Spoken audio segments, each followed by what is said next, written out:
না একবার দেখাও না আমার দয়ার সলবেন প্রাণ বাঁচে না একবার দেখাও না আমার ওরে মর আজ বলি তোরে দয়ার নবী কি গেছেন আমার ভরে মর বলে সত্য মর বলে সত্য তবে নাবির পায়ে রেখা কেন পড়ে না দয়া না বলবে না প্রাণ বাঁচে না একবার দেখাও না আমার দয়ার সলবে না প্রাণ বাঁচে না একবার দেখাও না আমার ওরে রাখার শোনো তো ভাই দয়ার নবী আমার গেছেন কোথায় রাখাল বলে বুঝি না নবে রাখাল বলে চিনি না নবে তোমরা নবী কারে দয়া নবী বিনে প্রাণ বাঁচে না একবার দেখাও না আমার দয়ার সলবেনে প্রাণ বাঁচে না একবার দেখাও না আমার তবে একালো গাছের তলে সোজাই করে শুধু কান্না করে একালো গাছের তলে সোজাই করে শুধু কান্না করে রোজা হাসরের মহাবিপদে খোদা রোজা হাসরের মহাবিপদে আমার কেমনে হবে খোদা পায়া দয়া নবী বিনে প্রাণ বাঁচে না একবার দেখাও না আমার দয়ার সলবেনে প্রাণ বাঁচে না একবার দেখাও না আমার আল্লাহ সাল্লাল্লাহু সৈয়দনা মৌলানা মুহাম্মদ ওয়ালা আলা সৈয়দনা মৌলানা মুহাম্মদ সাল্লাল্লাহু আলাইহি ওয়াসাল্লাম বাবা গো খুঁজে খুঁজে তো পাওয়া যায় না ডানে যায় বামে যায় আগে যায় পিছে যায় কোনো জায়গায় কোনো খবর নাই হঠাৎ করে বাবা একটা মেষ পালক চড়ানো বেড়ার রাখাল মেষ পালক চড়িয়ে বেড়াচ্ছে আমার আবু হুরায়রা রাদিয়াল্লাহু তাআলা ওই মেষ পালক চড়ানো বেলা রাখাল তারে জিজ্ঞাসা করে ভাইয়া ওরে বাবু আয় একবার কাছে আয় আমার নবী মুস্তাফাকে কোনোদিন দেখেছে আমার নবীর সাথে দেখা হয়েছে তুই সকালে আসে সন্ধ্যা মেষ পালক চড়িয়ে বাড়ি যায় এই রাস্তায় হেঁটে যেতে এই পাহাড়ের দিকে আমার নবীকে তুই দেখেছি চোখ ভরা পানি আর বুক ভরা দুঃখ লইয়া গো যারে যারে বাপ বললে এত কাঁদে না মা বললে এত কাঁদে না দাদা দাদি বললে এত কাঁদে না জিজ্ঞাসা করে ভাইয়া তুমি বলো আমার নবীকে দেখেছ ছেলেটা বললো নবী কারে বলে নবী যে কি জিনিস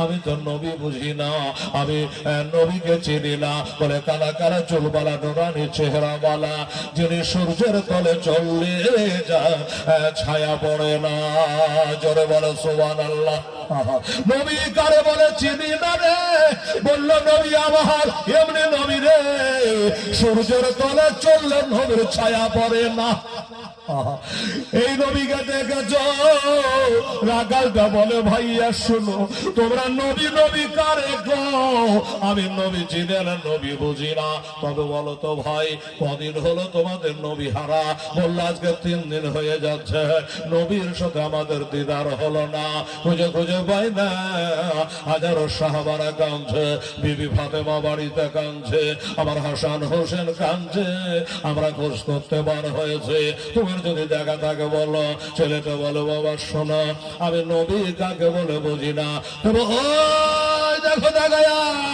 ওই পাহাড়টা দেখতে পাচ্ছ ওই পাহাড়ের গুহায় জানো কেটা শেষটাই পড়ে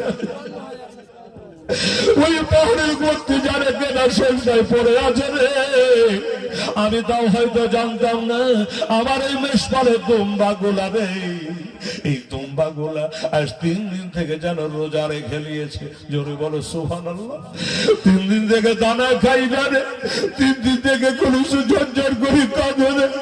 আজ 3 দিন থেকে আমার বোবা জানোয়ার গুলা ক্ষীণ হয়ে গেল রে, হাড্ডিতে চামড়া থেকে গেল রে, দানা পানি খাই না, ওই পাহাড়টার পরে গিয়ে খালি কান্দে।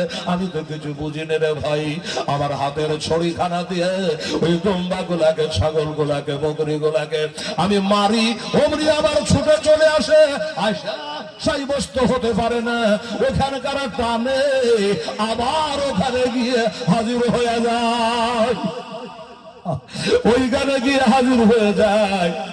দেখলাম একজন যেন ওইখানে পাথরের ওপরে নোরানি পেশানি মোবারকটা দিয়া সিজদায় পড়ে আছে। উনি মনে করলো হতে পারে বাবা তুই রাখাল বাগাল, নবীকে চিনিস না, বুঝিস না, কিন্তু তোর বোবা জানোয়ার গোলা জেনে নিয়েছে 18,000 মাখলুকাতের জন্য তিনি রহমতান লিল আলামিন। তুই চিনতে পারিস নাই, তোর বোবা জানোয়ার গোলা চিনে গেছে। আচ্ছা আমি যাই তো। উনি দৌড়ে দৌড়ে এবার যাচ্ছে তো বাস্তবী নবীজি আমার শেষ দায়ী পড়ে। কার জন্য শেষ দায়ী পড়ে? আপনার জন্য শেষ দায়ী পড়ে, আমার জন্য শেষ দায়ী পড়ে, আমার বাবার জন্য, মায়ের জন্য, উম্মতি মুহাম্মাদির জন্য। বাবারা শেষ দায়ী নবীজি পড়ে, নিজের কারণে নয়, তার হাসান হোসেনের জন্য নয়, ফাতেমার জন্য নয়, আলীর জন্য নয়, আমাদের জন্য নবীজি শেষ দায়ী পড়ে আছে। সাহাবী রাসূল হযরত আবু হুরায়রা রাদিয়াল্লাহু তাআলা আনহু গিয়ে বলে, ইয়া রাসূলুল্লাহি ইয়া হাবিবাল্লাহ ফাদাকা আবি উম্মি, হুজুর আমার বাবা আপনার পদতলে কুরবানি হয়ে যা। নবী গো এইখানে সেজদায় পড়ে আছেন কেন? আপনার হাজারো সাহাবায়ে কারা তারা যে কেঁদে জারেজার হয়ে গেল। বাড়িতে কান্না করে, হাসান হোসেন কান্না করে, আর আপনি এখানে সেজদায় পড়ে আছেন। হুজুর একবার দয়া করে চলো, হুজুর একবার দয়া করে সেজদা থেকে উঠে যা, সেজদা থেকে উঠে যা। আমার পিয়ার নবী মুস্তাফা মুর্তাজা মুনাক্কা তোহা ইয়াসির সাল্লাল্লাহু তাআলা আলাইহি ওয়াসাল্লাম বলে, বাবারে এ সাহাবী রে, আমার নবী বলে আমার সাহাবীরা একটা সাহাবা আকাশের তারকা রাশির মতো, কিন্তু জান্নাতি সাহাবা আমার গ্যারান্টি না, আপনার জান্নাতে যাওয়ার কোনো গ্যারান্টি নাই। হজ করেছেন, হজ কবুল হয়েছে কিনা আমি বলতে পারবো না। বাবা গো নামাজ পড়েছে, নামাজ কবুল হচ্ছে কিনা বলতে পারবো না। ও বাবারা দুনিয়ার লোকে মৌলানা বলে, আল্লাহ মৌলানা বলে কবুল করেছে কিনা? ও ভাইরা বাবারা আমার মায়েরা, দুনিয়ার লোক নামাজি বলে, কিন্তু আল্লাহ নামাজি বলে কবুল করেছে কিনা জানি না। আল্লাহ আল্লাহ তাই বলল, হুজুর আপনি সেজদা থেকে উঠে যান, সেজদা থেকে উঠে যান। সাহাবায়ে কেরামেরা কান্না করে। আমার নবী বলে, সাহাবারে আমি কি কম দুঃখে সেজদায় পড়ে আছি? আমার উপরে আল্লাহর কালাম নাযিল হয়েছে, যেই কালামুল্লাহ, যেই কোরআন শরীফ পাহাড়ের উপরে অবতীর্ণ হলে পাহাড় চূর্ণ বিচূর্ণ হয়ে যেত, সেই কোরআন আমার উপরে নাযিল হয়েছে। কোরআন যেখান করে নাযিল হয়েছে, ও হাজী সাহেব নিজের চোখে দেখে এসছে, ওই জাবালের রাহমা যেখান করে আমার নবীজি 1 নয় 2 নয় কম বেশি 15 বছর ধরে আল্লাহর সাধনা করেছে। ওই জাবালের রাহমা উঠা তো গেল না, চোখ দিয়ে তাকায়া কেঁদে কেঁদে আসলাম, উঠবার ক্ষমতা হলো না। একটু চুমা দিতাম সেই জায়গা, কেন উঠবার ক্ষমতা আমার হলো না। এত উঁচু, এত উঁচু। আমার ভাই জানেরা, আব্বা জানেরা, আমার মা বোনেরা, সেইখানে এরকম উঁচু পাহাড়ে বাবা আমার আল্লাহর কালাম কোরআন নাযিল হয়েছিল হীরা গুহাবা জাবালে রহমান। ও বাবারা সেই কোরআন নবীর উপরে নাযিল হয়েছে। আরে সাহাবারা আমাকে সিজদা থেকে উঠতে বলিও না, এই জন্য উঠতে বলিও না, আমার উপরে কোরআনের আয়াত নাযিল হয়ে গেছে। সেইটা হলো জাহান্নামের রাস্তা হবে চুলের থেকে শুরু আর প্লেটের থেকে ঘাড়, চুলের থেকে শুরু আর